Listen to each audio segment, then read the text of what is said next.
Nosso estudo hoje é a lição 51 do Livro da Esperança, na construção da virtude. Bem-aventurados que sofrem perseguição por amor à justiça, porque deles é o reino dos céus. Está em Mateus capítulo 5, versículo 10. A virtude no mais alto grau é o conjunto de todas as qualidades essenciais que constituem o homem de bem. Ser bom, caritativo, laborioso, sóbrio, modesto, são qualidades do homem virtuoso. Está no capítulo 17, texto 8 do Evangelho segundo o Espiritismo. Toleras descabidas injúrias e calas a justificação que te pende na boca, esperando a preço de lágrimas, que o tempo te mostre a isenção de culpa. No entanto, com isso, promoves o reconhecimento e a renovação dos teus próprios perseguidores. Podes apropriar-te da felicidade alheia através de pleno domínio no lar de outrem, à custa do infortúnio de alguém.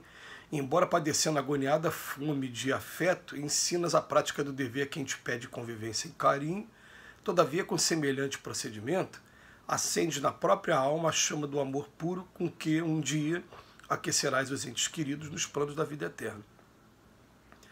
Tens razão de sobejo para falar a reprimenda esmagadora aos irmãos caídos em erro, pela ascendência moral que já conquistaste, e pronuncias a frase de estímulo e indulgência muitas vezes sobre a crítica dos que te não compreendem os gestos, mas consegues assim reerguer o ânimo dos companheiros desanimados, recuperando-lhes as energias para o levantamento das boas obras. Guardas o direito de repousar pelo merecimento obtido em longas tarefas nobremente cumpridas e prossegues em atividade laboriosa no progresso e na paz de todos, quase sempre com o desgaste acelerado das próprias forças. Entretanto, nesse abençoado serviço extra, lanças o seguro alicerce dos apostolados santificantes que te clarearão o grande futuro. Sob o assalto da calúnia, ora em favor dos que te ferem, quando vantagens humanas te sorriem com o prejuízo dos outros, prefere o sacrifício das mais belas aspirações. Com autoridade suficiente para a censura, semeia a benevolência onde estiveres. Retendo a possibilidade do descanso, abraça o maior esforço e trabalha sempre. Quem suporta serenamente o mal que atraiu para si mesmo, trilha a estrada bendita da resignação. Contudo, quem pratica o bem, quando pode fazer o mal, vive por antecipação no iluminado país da virtude. O texto de hoje fala de virtude, e a gente lembra no Livro dos Espíritos o que é virtude, e a resposta é mais ou menos assim: a virtude sempre que resistis aos maus pendores.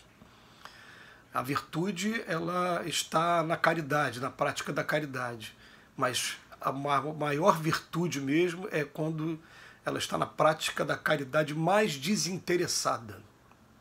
Então ele coloca 3 gradações para a gente, mas a gente vai começar a entender o seguinte: para a gente poder interpretar o que seja virtude, vamos entender que o aprendizado maior do nosso mundo é o amar ao próximo como a si mesmo. Então a gente vai falar em virtude todas as vezes que a gente falar da nossa postura com relação ao próximo, com relação às pessoas que estão mais próximas que a gente. Como a gente vai reagir com cada pessoa, e por conta disso a gente vai estar aprendendo o amor, né? Então o que acontece? O Emmanuel, no texto de hoje, ele pega 4 situações de virtudes. Ele fala primeiro daquela pessoa que tolera as injúrias descabidas, que ao invés de se defender logo de acusações injustas, ela se cala e ela vai fazendo o papel dela, mesmo sabendo que estão falando mal, que interpretaram errado, ela fica calada, mas vem dizendo que com isso ele promove o reconhecimento e a renovação dos próprios perseguidores. Por quê? Porque normalmente quem agride, gente, espera, revide. Se você não revida, no tempo certo, na hora certa, aquele arrependimento, até muitas das vezes até o remorso mesmo. A gente lembra o que aconteceu, por exemplo, na história indiana, lá do Mahatma Gandhi, né, quando soldados britânicos agrediam os indianos e não tinham resposta. E muitos soldados se viram obrigados até pelo remorso, pelo arrependimento, a pedir baixa e voltar para casa. Depois pesquisem isso, que foi um momento histórico muito interessante para a nossa análise dentro do estudo do Evangelho. Mas o Emmanuel, ele coloca 4 situações, né? A primeira que coloca essa, e depois ele conclui lá na frente, fala, então, sobre o assalto da calúnia, ore em favor dos que te ferem, ao invés de ficar só com a preocupação de se defender, falar, não é nada disso não, porque não, muitas das vezes essa coisa de você querer se defender ainda está sendo uma parcela de orgulho, né? Como é que vai ficar a minha imagem perante os outros? Não, então a gente faz a nossa parte, a gente fica caladinho, e com isso vai promovendo reconhecimento e renovação. Difícil? Algumas vezes é difícil, sim. A gente admite que é difícil. Depois, do segundo ponto, ele vem falar da pessoa que está apropriando-se da felicidade alheia através de um pleno domínio no lar de outro. Então, normalmente isso aqui vai acontecer naquelas relações de subalternidade.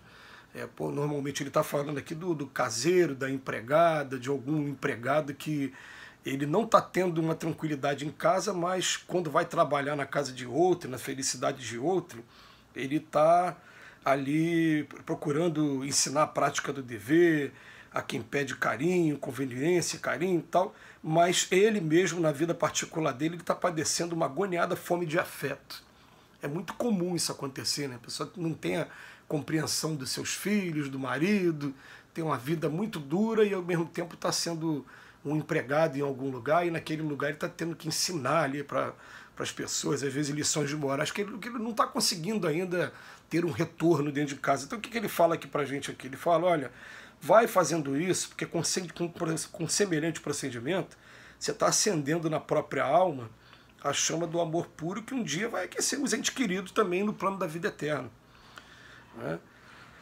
E ele até vem falar aqui para a gente, depois da conclusão, né? Quando vantagens humanas te sorriam com prejuízo dos outros, prefere o sacrifício das mais belas aspirações, né? Um terceiro caso que ele vem falar, da pessoa que já tem uma ascendência moral para chamar a atenção, para poder apontar dentro de um processo educacional onde está o erro. Mas ele chama a atenção aqui para a gente também, falando que a virtude ela vai consistir nisso.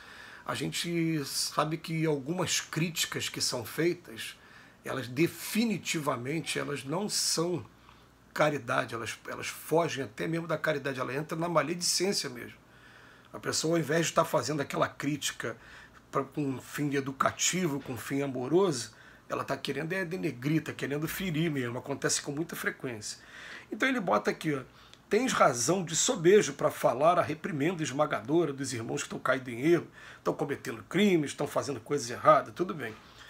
Mas às vezes a gente pronuncia a frase de estímulo e de indulgência também, de você compreender, se colocar no lugar do outro, compreender, né? A indulgência, né, principalmente vai observar o que a pessoa já tem de conquista, né?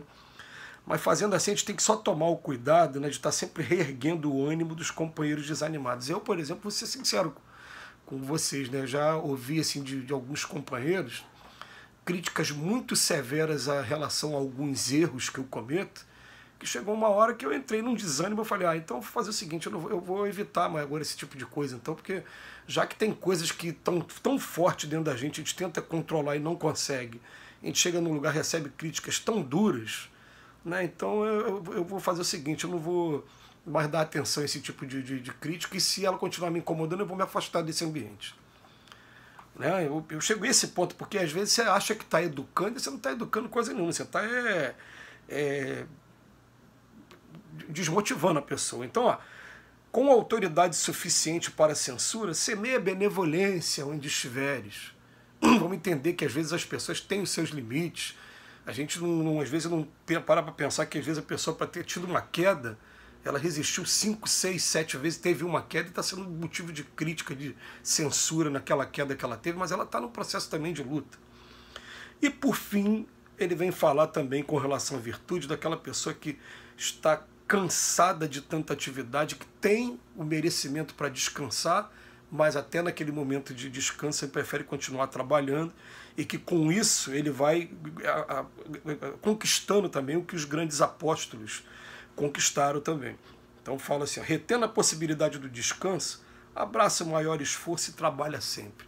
A gente precisa de descanso? Precisa, mas a gente disciplinando a nossa vida com as atividades, a gente começa a ficar pronto daqui a pouco para ter abraçar novas responsabilidades e estar pronto o tempo todo também. São as virtudes que Emmanuel fala para a gente agradece sempre do fundo do coração. Que Jesus nos abençoe hoje e sempre.